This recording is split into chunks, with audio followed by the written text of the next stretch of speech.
और रुक करते हैं अगली खबर का। नोएडा से बड़ी खबर, जहां पर 23 साल पुराना सपना साकार हुआ है। जेवर एयरपोर्ट पर पहली सफल लैंडिंग हुई है, जहां पर दिल्ली से उड़ान भरकर जेवर एयरपोर्ट पर लैंड किया गया। इस दौरान पहला विमान लैंड हुआ है। एयरपोर्ट 2025 में यहां पर कमर्शियल फ्लाइट का हो सकता है संचालन।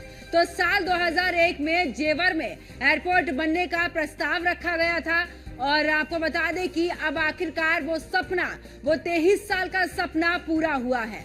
बड़ी खबर आपको बता रहे, जहां पर साल 2001 में जेवर में एयरपोर्ट बनाने का प्रस्ताव रखा गया था और अब आखिरकार नोएडा से खबर, जहां पर 23 साल पुराना सपना अब आखिरकार साकार हुआ है। तो एयरपोर्ट 2025 में कमर्शियल फ्लाइट का हो सकता है संचालन और 23 साल पुराना सपना साकार हुआ है। अप्रैल 2025 में कमर्शियल विमानों की आवाजाही शुरू। इसी के साथ आपको बता दें कि यूपी की आज दुनिया के नक्शे पर एक और उपलब्धि, जहां पर 23 साल पहले देखा गया एक सपना आज साकार हुआ है, जब जेवर एयरपोर्ट पर विमान की यहां पर पहले सफल लैंडिंग हुई है। और आपको बता दें कि अप्रैल 2025 से कमर्शियल विमानों की भी यहां पर आवाजाही शुरू होगी। तो जेवर एयरपोर्ट पर पहली सफल लैंडिंग हुई है और आपको बता दें कि 23 साल का वो सपना अब आखिरकार पूरा हो चुका है। तो यूपी की आज दुनिया के नक्शे पर एक और उपलब्धि, 23 साल पहले देखा गया एक सपना आज साकार हुआ है, जब जेवर एयरपोर्ट पर विमान की पहली सफल लैंडिंग हुई है।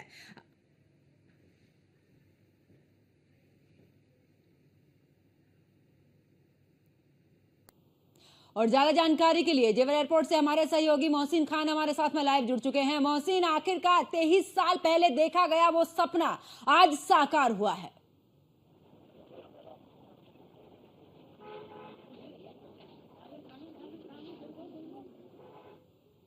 उत्तर प्रदेश की किसी सरजमी से हो तो जाहिर तौर पर पंकज, इसमें कोई दो राय नहीं है कि 23 साल पहले जो एक ख्वाब देखा था इंटरनेशनल एयरपोर्ट का, खासतौर से पश्चिमी उत्तर प्रदेश की किसी सरजमी से हो, तो जेवर में इंटरनेशनल एयरपोर्ट का वो सपना साकार हो गया। और पहली लैंडिंग जो सकुशल यहाँ पर हुई है, इंडिगो की जो फ्लाइट ने उड़ान भरी थी दिल्ली एयरपोर्ट से, वो तकरीबन 10 मिनट की दूरी थी दिल्ली से जेवर एयरपोर्ट की, लेकिन तमाम टेक्निकल चीज़ों को चेक करने के लिए, तमाम टेक्निकल इश्यूज को चेक करने के लिए तकरीबन 1.5 घंटे तक इंडिगो की फ्लाइट जो है आसमान में ही चक्कर लगाती रही। दरअसल सबसे बड़ा बात यह थी कि रडार सिस्टम को चेक करना था, इसके अलावा जो यहाँ पर टेक्निकल और इक्विपमेंट्स यहाँ पर लगाए गए हैं उन सब को चेक करना था। तो उन सब की चेकिंग के बाद जो है सकुशल लैंडिंग की है इंडिगो की पहली फ्लाइट ने। और अब जेवर इंटरनेशनल एयरपोर्ट के अंदर उत्तर प्रदेश के मुख्य सचिव के साथ साथ तमाम जो एयरपोर्ट अथॉरिटी ऑफ इंडिया के जो अधिकारी हैं, उसके अलावा जो जेवर एयरपोर्ट से जुड़े हुए अधिकारी हैं, उनके बीच में मीटिंग चल रही है। और ये मीटिंग जो है हाई लेवल मीटिंग बताई जा रही है, क्योंकि इसके अंदर कई बिंदुओं पर चर्चा की जा रही है। क्योंकि सबसे महत्वपूर्ण यह है कि अब डेडलाइन तय हो गई है, 17 अप्रैल 2025 से कमर्शियल फ्लाइट यहां से उड़ान भरना शुरू कर देंगी। तो उसको लेकर एक पूरी रूपरेखा तैयार की जा रही है और उसी रूपरेखा के अंतर्गत इन बिंदुओं पर चर्चा हो रही है कि सबसे पहले वो कौन से शहर होंगे जहां के लिए कमर्शियल फ्लाइट यहां से उड़ान भरेंगे। हालांकि जो जानकारी निकलकर सामने आ रही है उसमें यह है कि तकरीबन जो उत्तर देश के जो तमाम शहर हैं, तमाम राज्य हैं, वहां के लिए जो है यहाँ से उड़ान भरी जा सकेगी। तो पहला ये फेज होगा जिसमें कमर्शियल फ्लाइट यहाँ से उड़ान भरेगी और उसकी डेडलाइन 17 अप्रैल 2025 है और उसकी बुकिंग 90 दिन पहले शुरू हो जाएगी, यानी कि जनवरी से इनकी बुकिंग होना शुरू हो जाएगी। और जहां तक कि इस फ्लाइट की लैंडिंग की बात है, तो सबसे पहले इसकी डेडलाइन तय की गई थी 30 नवंबर को ये ट्रायल होना था, लेकिन डीजीसीए यानी कि director general of civil aviation ने उसकी परमिशन नहीं दी थी, कुछ टेक्निकल इश्यूज थे।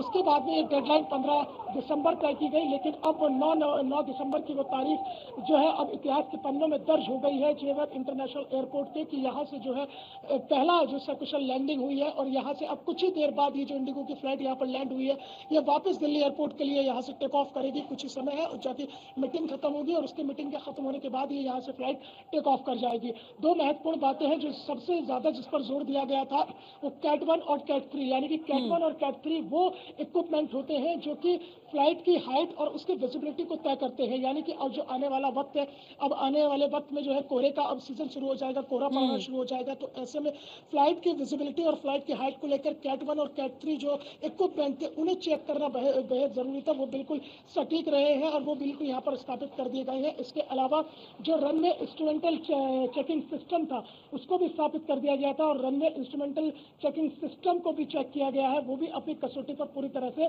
खरा उतरा है। अब यहाँ से एरोड्रोम लाइसेंस के लिए जो है डीजीसीए को रिपोर्ट भेजी जाएगी और एरोड्रोम लाइसेंस मिलने के बाद में जो है वो तमाम जो फ्लाइट है, जो कमर्शियल फ्लाइट के लिए डेडलाइन तय की गई है 15 अप्रैल 2025, वो अपने जो कारगर होती हुई नजर आएगी। अभी यह भी संभावना है कि अगले कुछ दिनों तक जो है 10 से 5 दिन के बीच में जो है और भी ट्रायल हो सकता है, लेकिन ये पहला ट्रायल था और उसी पे सबकी नजरें टिकी हुई थी। ग्राउंड जीरो पर एक एक बिंदु पर काम किया गया था और वो पूरी तरह से कारगर होता हुआ नजर आया है, क्योंकि सिक्योरिटी पर्पज से जो है जेवर इंटरनेशनल एयरपोर्ट पर ये पहली जो फ्लाइट की लैंडिंग हुई है उसको लेकर ज्यादा लोगों को अनुमति नहीं है, लेकिन यही वो जेवर इंटरनेशनल एयरपोर्ट को जाने वाला रास्ता है जो यहाँ से तकरीबन 1 किलोमीटर की दूरी पर है। उससे पहले ही जो आने वाले समय में भी व्यवस्था रहेगी, यहाँ पर इसी तरह से बैरिकेडिंग रहेगी, वहाँ पर चेकिंग होगा। अगर आप अपनी गाड़ी से जा रहे हैं, आपको अपनी गाड़ी पार्क करनी है, उसके लिए आपको यहाँ पर जो चेकिंग सिस्टम है वहाँ पर अपने नंबर को शेयर करना होगा, गाड़ी नंबर को शेयर करना होगा, अपनी फ्लाइट और बुकिंग नंबर को शेयर करना होगा, तब जाकर आप जो अंदर पार्किंग बनाई गई है उस पार्किंग तक आप पहुंच सकते हैं और वहां से फिर आप यहाँ किसी भी शहर के लिए यहाँ से उड़ान भर सकते हैं। तो फर्स्ट फेज रहेगा 15 अप्रैल का 17 अप्रैल का 2025 का, जब ये यहाँ से फ्लाइट टेक ऑफ करेंगे। तो कुल मिलाकर एक बड़ी उपलब्धि के रूप में इसे उत्तर प्रदेश के एक विकास के साथ जोड़ा जा सकता है, क्योंकि उत्तर प्रदेश की योगी सरकार और केंद्र की मोदी सरकार ने जो एक दृढ़ निश्चय के साथ एक पूरा यह खाका तैयार किया था और प्रधानमंत्री नरेंद्र मोदी ने इसका शिलान्यास किया था। चाइना की तर्ज पर बनने वाले इस जेवर इंटरनेशनल एयरपोर्ट का जब लेआउट सबके सामने आएगा तो दुनिया देखती रह जाएगी, क्योंकि डबल इंजन की सरकार ने ऐसा इंजन चलाया है कि अब आसमान की ऊंची उड़ान जो है पश्चिमी उत्तर प्रदेश के विकास को मिली है, क्योंकि जिस ऊंचाई के साथ आसमान में ये यहाँ से फ्लाइट गरजेंगी उसी ऊंचाइयों के साथ जो है उत्तर प्रदेश का विकास भी चौमुखी रास्ते की तरफ बढ़ता चला जाएगा। तो कुल मिलाकर जो उत्तर प्रदेश की योगी सरकार और केंद्र की मोदी सरकार ने जो एक सपना लोगों के लिए संजोया हुआ था, जो 23 साल से चला आ रहा था, उस सपने को मोदी और योगी ने पूरा कर दिया है। और बिल्कुल, और मोहसिन यही है कि वो सपना आखिरकार आज साकार हुआ है और उत्तर प्रदेश का दुनिया के नक्शे में एक अलग ही उपलब्धि अब जो है वो उत्तर प्रदेश के नाम हुई है। तो शुक्रिया मोहसिन खान हमारे साथ जुड़ने के लिए, तमाम जानकारी साझा करने के लिए।